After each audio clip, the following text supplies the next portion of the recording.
GoNat 2025, 13th and 14th of September, SS Convention, Shamshabad.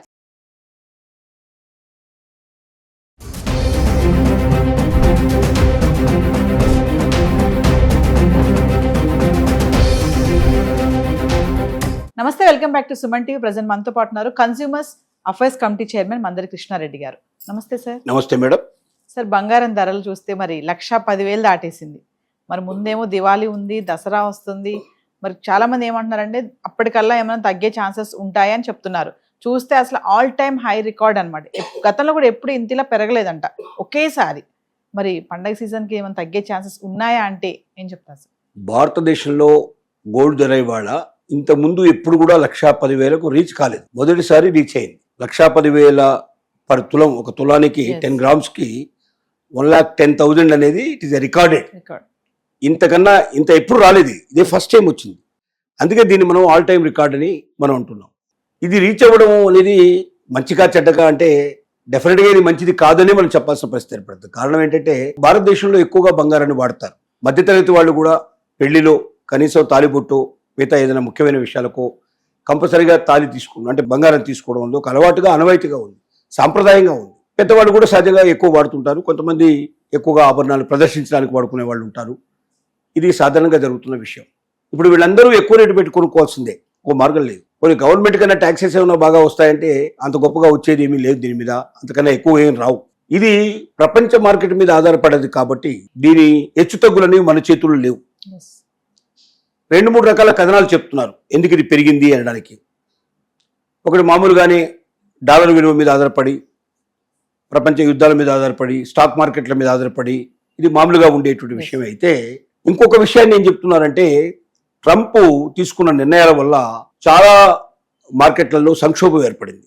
కొత్తగా కొన్ని industries అంటే ఉన్న ఇండస్ట్రీస్లో ఎక్కువ పెట్టుబడి పెట్టేదానికన్నా, లేక స్టాక్ మార్కెట్లోకి ఎక్కువగా మనం ఇన్వెస్ట్ చేసేదానికన్నా జాబ్స్ గ్యారంటీ లేకపోవడం వల్ల చాలామంది తాత్కాలికంగా ఈ డబ్బుని ఎక్కడ పెట్టాలి, వాళ్ళ దగ్గర ఉన్న డబ్బుని మరి రేపు పొద్దున మళ్ళీ జాబ్ వచ్చేదాకా లేకపోతే ఏదైనా జీవితంలో ఆదాయం వచ్చేట్లు వనరులు వచ్చేదానికి ఏర్పడేదాకా తాత్కాలికంగా పెట్టుకోవడానికి కూడా గోల్డ్నే ఉపయోగించుకుంటూ గోల్డ్ ఎక్కువగా పర్చేజ్ చేస్తున్నారు అనేది ఒక వాదన.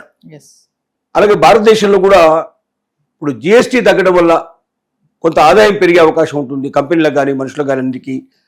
దీని ఫలితంగా కూడా వచ్చే డబ్బుని బంగారం మీద పెట్టాలి అనేట్లు ఒక ఆలోచన ఉన్నట్టుగా పెడుతున్నారు అనేట్లు ఇంకొక ఆలోచన కూడా ఉంది.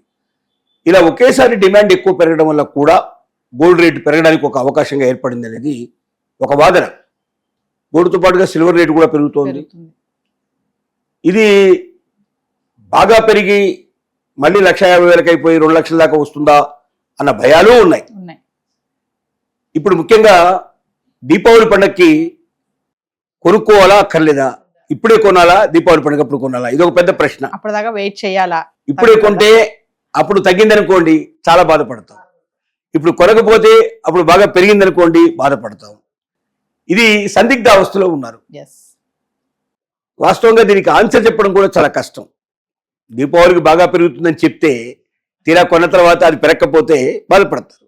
ఏ నిపుణుడు కూడా బంగారానికి ఖచ్చితంగా పెరుగుతుంది కానీ తగ్గుతుందని చెప్పలేడు. కారణం ఏంటంటే ప్రపంచ పరిస్థితులను బట్టి ఇది ఉంటుంది. ప్రపంచంలో పరిస్థితులు ఎప్పుడు మారుతాయో, ఎలా మారుతాయో, ఏ క్షణంలో మారుతాయో మనం చెప్పలేం. ఉదాహరణకు మనం నేపాల్ చూస్తున్నాం. మన దాకా ప్రశాంతంగా ఉన్న నేపాల్ ఇవాళ రావణ కాష్టంలాగా రగిలిపోతూ ఉంది. ప్రధానమంత్రి ఇంతకుముందు ఉన్న మాజీ ప్రధానమంత్రి ఇళ్లను కూడా కాల్చేస్తున్నారు. రాజకీయ నాయకుల్నే అంటేనే గిట్టని పరిస్థితి ఏర్పడింది సిచ్యువేషన్. అలా వస్తుందని మనం ఎలా ఊహించగలవు? నిన్నటిదాకా ఒక భద్రతగా ఉన్నటువంటి ఒక ప్రధానమంత్రి, ఒక రాష్ట్రం, ఒక రాజ్యం, ఒక సర్వాధికారం ఉండేటువంటి రాజ్యంగా ఉన్నటువంటి ఒక దేశం ఇవాళ రావణ కష్టంలాగా కాలిపోయే పరిస్థితి ఏర్పడిందంటే, మనకు ముందు బంగ్లాదేశ్ చూసాం, అంతకుముందు మనం శ్రీలంక చూసాం. ఇలా ఒక్కొక్క దేశం ఇలా జరుగుతున్నాయి. ఏ దేశంలో పరిస్థితులు ఎలా ఉంటాయో మనం చెప్పలేం. కాబట్టి ఇది తప్పనిసరిగా మనం ఏమనుకుంటున్నాం అంటే బంగారం అనేది ఇప్పుడుగా ఈ మధ్యకాలంలో కొంచెం అటుగా పెరిగే అవకాశాలు కనబడుతున్నాయి, మరీ తగ్గే అవకాశాలు, మరీ పడిపోయే అవకాశాలు అయితే లేవు. కాబట్టి డబ్బు ఉంటే తప్పనిసరిగా బంగారం కొనుక్కోవడంలో ఇబ్బంది ఏం లేదు, కొనుక్కొని పెట్టుకోవచ్చు. మరి ఖచ్చితంగా దీపావళి అంటే దీపావళికి టైం ఉంది కాబట్టి దీపావళిలోగా పడిపోయేది ఏమిటి, వచ్చేది ఏమిటని మనం ఇప్పుడే గ్యారంటీ మనం చెప్పలేము. ఇంకా కొద్దిగా ట్రెండ్ చూసిన తర్వాత ఆ పని చేస్తే మంచిదేమో.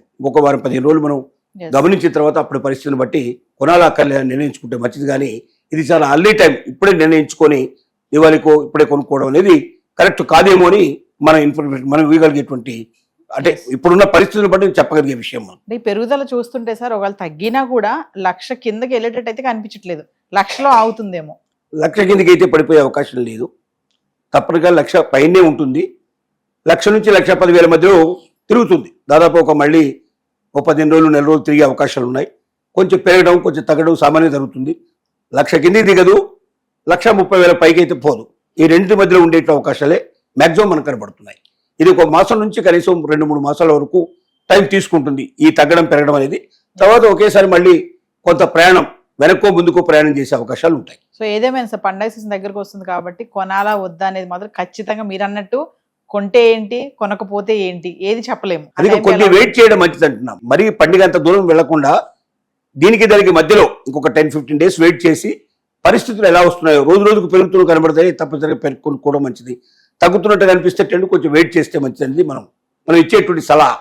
సో గతంలో ఎప్పుడు ఇలా పెరగలేదు కదా సార్ బంగారం, మరి ఇంత ఆల్రెడీ ఢిల్లీలో 1,12,000 నడుస్తుందంట ఆల్రెడీ. అంటే మీరు గతంలో అంటే నేను ఏం చెప్తున్నా, ఎప్పుడో 10,000 20,000 ఉండేట్టు తులానికి ఉండేటువంటి రేటు నుంచి 110 దాకా వచ్చింది కదా. అంటే ఈ మధ్యకాలంలో పెరుగుతూ వచ్చిందే కదా. 110 కదా, అంటే 110 అంతా ఇప్పుడు లేదు. 110 అనేది 1,10,000 అనేది ఇది హైయెస్ట్ గరిష్ట రికార్డ్ అన్నట్టు ఇది.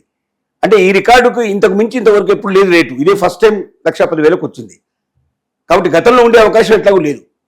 కానీ గతంలో ఈ 5,000, 7,000 రూపాయల డిఫరెన్స్ ఎప్పుడో చాలా సార్లు వచ్చింది. అట్లా 10,000 కూడా డిఫరెన్స్ వచ్చే టైం ఉంది.